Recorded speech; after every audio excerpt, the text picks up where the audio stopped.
বিসমিল্লাহির রহমানির রহিম। আসসালামু আলাইকুম এভরিওয়ান। নিয়ে আসলাম ডিম বোনা আলু একটু হাতে ছটকে ভেঙে ডিম বোনার একটা রেসিপি আপনাদের মাঝে শেয়ার করব।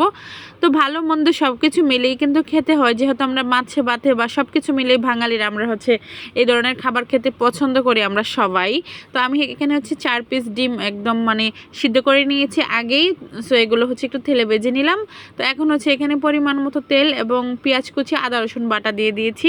এটাকে আমি 30 সেকেন্ড একটু ভালোই একটু ভেজে নিয়েছি। এখন সব ধরনের মশলা দেখতেই পেয়েছেন আমরা এখানে আমি দিয়ে দিয়েছি লাল মরিচের গুঁড়ো, হলুদ গুঁড়ো, তারপর স্বাদ মতো লবণ এবং এখানে আমি দিয়ে দিয়েছি গরম মশলা।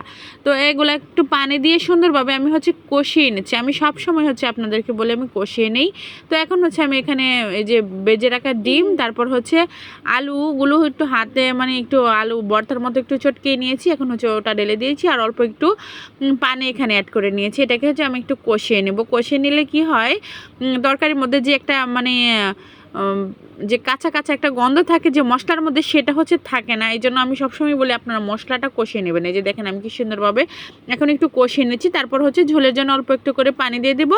ঝোলটা যখন ভালোভাবে বলক এসে যাবে তখন আমি একটু জিরে গুঁড়ো দিয়ে সুন্দরভাবে নামিয়ে নেব।